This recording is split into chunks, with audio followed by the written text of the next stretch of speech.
Hello everyone, welcome to my kitchen. I'm Valmore. Today I'm going to be making for you a recipe from the Necronomnomnom. This is going to be a holiday favorite beverage of many people, including myself, eggnog, but served to you with a Cthulhian twist, boba. This is Nog-Sothoth, the liquor at the Punchbowl. Let's get started. I am going to start this by separating some eggs.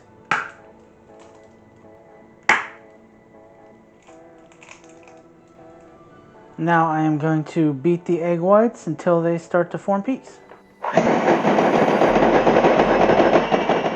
Now I'm going to add in some sugar, and then I will continue to beat this to stiffen the peaks even more.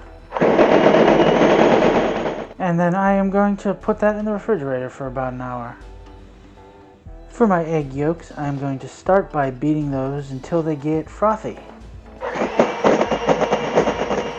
Now I'm going to put in some sugar, a little bit at a time, and then just give it a quick mix to help dissolve it.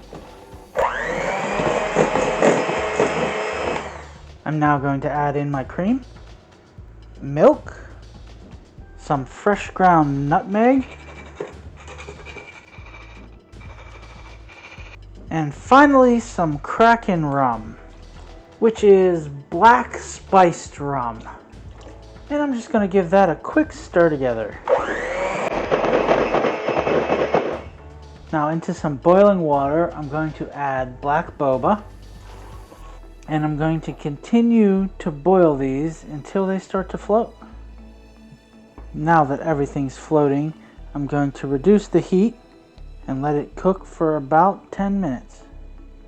The namesake for this dish is Nog-Sothoth, the father of Cthulhu, and one of its nicknames is the lurker at the threshold. Now, through many of the stories, the descriptions of these elder gods tend to be variable. That is generally due to the nature of many of them just being undescribably terrible. However, one of the core pieces of the description of Nog-Sothoth throughout is that its body is covered in orbs or eyeballs or some sort of round growth.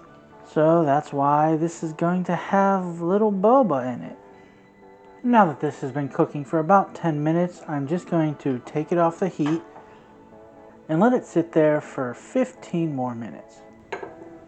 After having let the boba sit and straining it, I'm going to dump it into a bowl, and I'm going to cover it with some light corn syrup. After letting my egg whites cool for an hour now, I'm going to add it into my mixture, and I am going to whisk those together.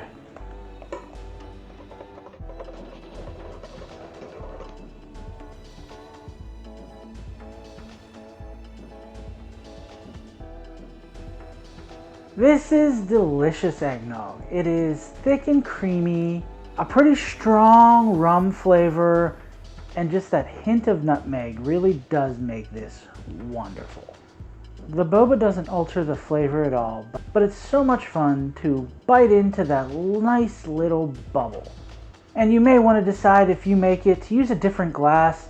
I used a tulip glass, but all the boba kind of sinks down into the middle and didn't really give the presentation that the recipe described. And if you aren't comfortable making the raw egg version of this, the main section of the book actually uses a cooked version, and it's also in the appendix as well, the cooked version, and I went with the raw version just because I like that. I hope you enjoyed. You can follow me on Instagram or Twitter at chef_Valmore. The links will be in the description below. Thanks for watching. Like, subscribe, and come on back next week for another recipe.